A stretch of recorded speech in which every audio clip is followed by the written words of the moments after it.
Wash and peel your potatoes. And cold water, medium-high heat. Kosher salt. Your potatoes.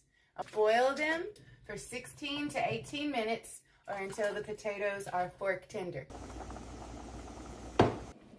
Fork tender. Transfer your potatoes to a mixing bowl and then mash your potatoes with a fork until they are smooth. Or you can mash them through a sieve and then they will be perfectly smooth. Add 3/4 cups of cornstarch.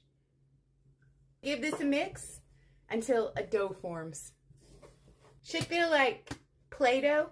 Place your potato dough on a flat surface. Get a rolling pin. I'll roll this out until it's about the width of our pinky. So like what, 1/4 inch? Get to rolling. Just like that. Now take a 2-inch cookie cutter. We're going to make circles.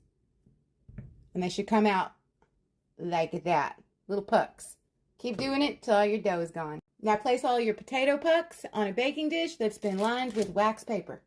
Now we got to make our faces. So with the straw, to the puck, where the eyes would be.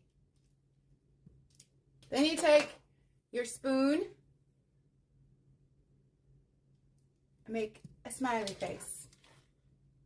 Just like that.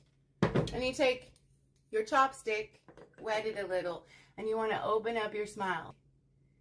Just like that. Now put these babies in the freezer for 30 minutes, and then we'll fry them. Heat up some oil to 350 degrees. Take your little frozen smiley face, add it to the grease. Fry these for 2 to 3 minutes, just until they're golden brown.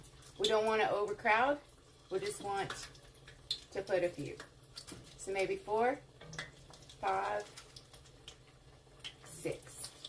Don't let them touch. When your smiley fries are done, you're going to remove them with a slotted spoon, place them on a wire rack to cool, and sprinkle with a little salt. Repeat till they're all done. Smiley Face Fries. So good. Go make it.